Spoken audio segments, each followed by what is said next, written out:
Malo prije smo razgovarali sa gošćama o američkoj međunarodnoj školi, a sada ćemo nekoliko minuta posvetiti francuskoj školi u Hrvatskoj. Nju naime pohađaju hrvatski učenici, ali i 20 drugih nacionalnosti, između ostalog i sin našeg proslavljenog rukometaša, pa onda Francuz profesor zemljopisja i geografije, oženjen Hrvaticom. Pa tu je jedan Kamerunac koji je nogometaš, ali moj prvi posao u Hrvatskoj je bio rad u tunogojilištu kod generala Gotovine. Danas je također oženjen Hrvaticom i radi kao profesor tjelesnog odgoja u toj školi. Tako je, sve je to dio velikog mozaika koji čini Francusku međunarodnu školu u Zagrebu. Rekli smo već 20 nacionalnosti, uče razne jezike, nadam se i hrvatski uz francuski. Francuska međunarodna škola u Zagrebu postoji već 25 godina, a od 2005. godine prozvana je Eurokampusom. Istu školsku zgradu dijele i surađuju francuska i njemačka škola. U Zagrebu je jedan od 5 Eurokampusa u svijetu, a preostala 4 se nalaze u Irskoj, Kini, na Tajvanu i Filipinima i simbol su francusko-njemačkog prijateljstva. Je suis Marilyn Boussenard et je suis principale de cette école depuis septembre. J'ai été principale de collège en France avant de venir en Croatie. Voilà, cette école est une école internationale qui fait partie d'un grand réseau AEFE de 540 établissements dans le monde entier. Notre école scolarise des élèves de la maternelle au lycée. Nous avons 112 élèves, voilà, avec une maternelle de 24 élèves. L'objectif, c'est de donner un enseignement de qualité, avec des enseignants de qualité, et de tourner les élèves vers leur statut de citoyens européens, mondiaux, et également de donner un enseignement de qualité dans les langues étrangères. Već od predškolske dobi uče francuski, hrvatski i engleski, a poslije njemački. Učiteljica engleskog jezika navodi prednosti: mali broj učenika, samostalnost učitelja u ostvarivanju nastavnog plana i posvećenost učeniku. Mi možemo raditi puno projekata, izlaziti van iz škole, u biti sve više fleksibilnije. Ne prati se toliko isključivo sadržaj udžbenika, nije sve slovo na papiru, kako se kaže. Ja si mogu dopustiti da cijeli mjesec, ako želim, radim s učenicima jednu bajku, da pročitamo zajedno priču. Budući da je mali broj učenika po razredu, svaki učenik može pročitati dio bajke, možemo pogledati kazališni komad i uprizoriti na kraju krajeva u samoj učionici. Pa bitno je postići, evo konkretno što se jezika tiče, komuniciranje i služenje jezikom u svakodnevnom govoru, u svakodnevnici. Dans cette école, on a plus d'une vingtaine de nationalités. La majeure partie des élèves sont croates ou français, mais on a aussi des élèves qui viennent d'un petit peu partout parce que leurs parents sont venus en Croatie pour des raisons professionnelles. On a des élèves qui viennent de plusieurs pays européens, africains, asiatiques et même nord-américains. Nisu baš toliko strogi, ne pišemo baš puno, pišemo srednje i radimo puno toga usmeno. Govore nam da odgovaramo, da se ne sramimo, da možemo reći odgovor čak i ako je kriv, dok god želimo raditi, dok god imamo volje, a inače nam pomažu oko svega. J'aime ici parce que j'ai beaucoup d'amis, j'apprends beaucoup de choses et j'ai un super prof qui s'appelle Cédric. J'aimerais vraiment beaucoup, mais on va peut-être devoir partir, on ne sait pas quand, mais j'aimerais vraiment beaucoup vivre pour le reste de ma vie en Croatie, à Zagreb. Super, doucement, doucement. Bravo, doucement. Et Mathéa, bravo. Encore. Super, bravo, super, bien fait. J'aime cette école parce que j'ai plein de copines et de copains et que j'adore les exercices qu'on fait. 20 učitelja isto tako dolazi sa svih kontinenata. Miller je nogometaš iz Kameruna. U Hrvatskoj živi 10 godina, a u školi radi 5 godina. J'adore travailler avec les enfants, c'est ce pourquoi j'ai choisi de faire ce métier. Et j'aime vraiment travailler avec les enfants et j'adore les enfants. Odgajanje i obrazovanje mladih s ljubavlju te sloboda i kreativnost nastavnika daju dobre rezultate. Učenici vole ići u školu, uče spontano i rado izražavaju svoje misli i stavove, dobro komuniciraju. Vidjeli smo reportažu iz Francuske međunarodne škole u Zagrebu, ali ćemo kroz ovaj primjer razgovarati u sljedećim minutama i o tome koliko je važno učiti strane jezike i to od malih nogu. Razgovarat ćemo sa našim gošćama. S nama je gospođa Vanja Mladineo iz Udruge za razvoj i podršku Francuske međunarodne škole u Zagrebu.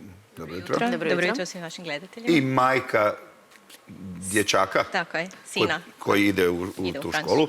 I doktorica Irena Horvatić-Bilić, predsjednica Hrvatskog društva učitelja, profesora kojih sve jezika?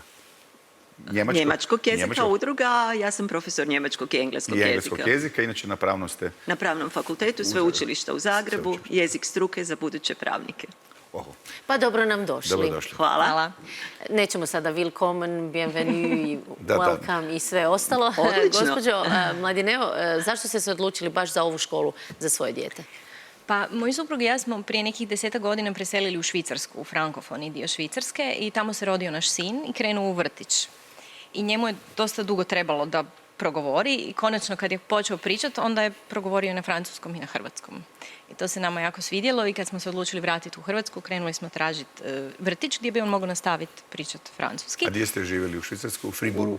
Ne, u jednom malom mjestu između Ženeve i Lozane. Krasno, na jezeru. Malo više unutra. A dobro. Je, zanimljivo je bilo. I kad smo se vratili, on je zapravo, upisali smo ga u francusku školu, odnosno vrtić. Francuska škola ima kao svoj dio vrtić i nakon relativno kratkog vremena on je tečno progovorio francuski. Dobio je engleski u vrtiću, to je s veseljem počeo učiti, jako je zavolio svoje učitelje i svako jutro išao s osmijehom u školu, odnosno u vrtić. I kad je došao trenutak da ga upišemo u školu, suprug i ja nismo zapravo dvoumili, nego smo ga upisali u francusku školu, jer smo našli jedno, stvarno vidjeli ste i na prilogu, jedinstveno okruženje gdje je s jedne strane naš sin sretan, a s druge strane mislimo da će dobiti stvarno jedno jako kvalitetno obrazovanje koje će ga pripremiti za neku budućnost koju ne znam kako će izgledati. Ali uči dakle i hrvatski? I hrvatski, i engleski, i francuski. Dobro, evo, bit će multilingvist jednoga dana. Ako ništa drugo. Nemojte tako. Nemojte tako, pa dobro, još je mali. Mali. Profesorice, odnosno doktorice Horvatić-Bilić, dakle, Europska unija želi zapravo poticati u državama članicama učenje stranih jezika da bi se komunikacija na brojnim jezicima Europske unije, ima ih dovoljno, proširila.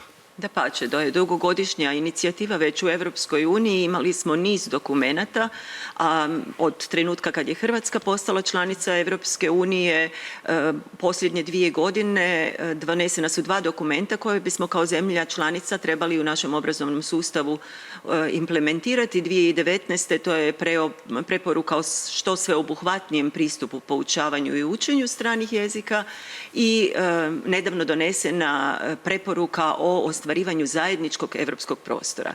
Znači dati svim učenicima, studentima, građanima Europske unije jednake mogućnosti sudjelovanja u obrazovnoj ponudi, suradnji, razmjenama. To je jedan od ciljeva ujedinjenog europskog prostora danas. Da, ali početni jezici Europske unije su bili francuski i njemački, a danas nekako engleski prevladava. Kako je vaše mišljenje o tome? Poziciji engleskog nad tim drugim, ne samo tim velikim, nego i ovim manjim jezicima. To je jedan globalni fenomen i želim naglasiti da mi koji zastupamo ideju europske višejezičnosti, znači da učenici svih članica Europske unije, a i šire, uz znanje engleskog jezika koje je postalo manje više samorazumljivo danas, raspolažu dakako znanjem svog materinskog jezika ili u posljednje vrijeme se govori o jeziku obrazovanja, jer nužno nisu svi učenici, ne pohađaju obrazovanje na materinskom jeziku, te minimalno još jednog jezika. To je ona formula čarobna materinski plus još 2 strana jezika. Mi zastupamo tu ideju i nikako se ne borimo protiv engleskog. Želimo samo da taj repertuar stranih jezika, odnosno takozvana višejezična kompetencija, bude što veća, što šira. Gospođo Mladineo, kako ste kao roditelji uključeni u rad Međunarodne francuske škole? Pa, francuska škola ima jedan jedinstveni model upravljanja. Za sve što je vezano uz pedagogiju je zadužena ravnateljica koju ste vidjeli na ovom prilogu i ona je francuskinja i postavljaju direktno Francuska agencija za obrazovanje u inozemstvu. Svim drugim aspektima funkcioniranja škole upravlja Udruga za razvoj i podršku Francuske međunarodne škole, čiji su članovi roditelji, dakle djece koji su upisani u školu i dakle, članovi udruge biraju upravni odbor i upravni odbor onda brine o nepedagoškom funkcioniranju škole i kroz taj model se roditelji koji naravno to žele mogu aktivnije uključiti u upravljanje školom i doprinijeti da škola bolje funkcionira i da naša djeca... To je ta udruga vaša za razvoj i podršku. Je, tako je, da naše djeca budu... Prošli tjedan je održan, doktorica Bilić, okrugli stol o važnosti poznavanja jezika i očuvanja zapravo govora na brojnim jezicima. Točno, okrugli stol smo povezali sa proslavom Dana Europe, jer kao što smo rekli, višejezičnost je jedna od europskih vrijednosti.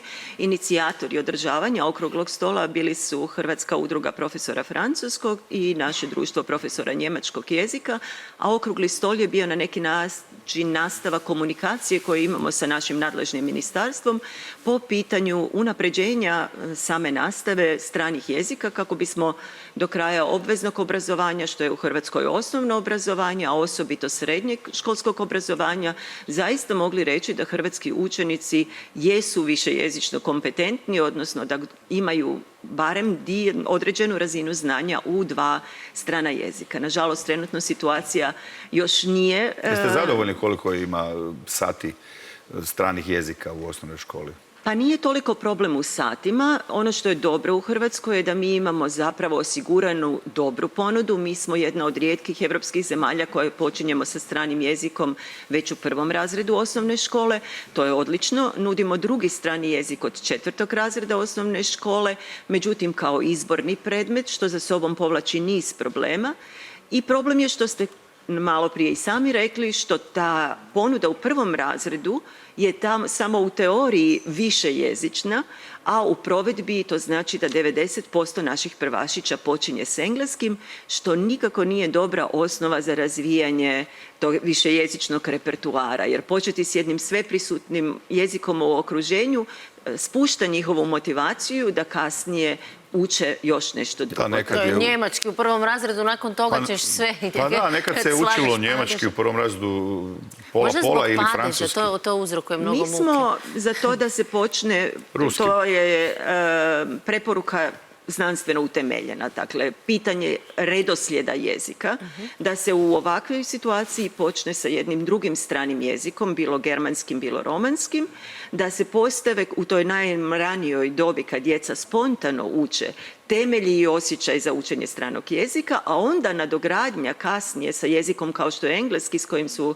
okruženi 24 sata dnevno, nije nikakav problem. Dok obrnuti redoslijed ograničava i sužava daljnju nadogradnju drugog i trećeg jezika. I zanimanje uopće njih za neke druge jezike. Točno. Pa i malo mjesta na kojima se u vrtiću recimo može uopće učiti recimo španjolski ili francuski. To su imamo rijetke primjere. U Zagrebu imamo dobro razgranatu mrežu ranog učenja njemačkog jezika u vrtićkoj dobi. Međutim, onda nastaje problem kad ta djeca žele nastaviti u osnovnim školama, jer nažalost ne nude osnovne škole napredni. Da, nastavak redovito, jer upravo taj sustav ponude stranih jezika u 1. razredu nije dovoljno razrađen. Evo, gospođo Mladineo, još malo o vašem iskustvu. Što vam je sinovo pohađanje francuske škole donijelo u obitelj? Jer ipak on uči ne samo jezik, nego naravno i francusku kulturu.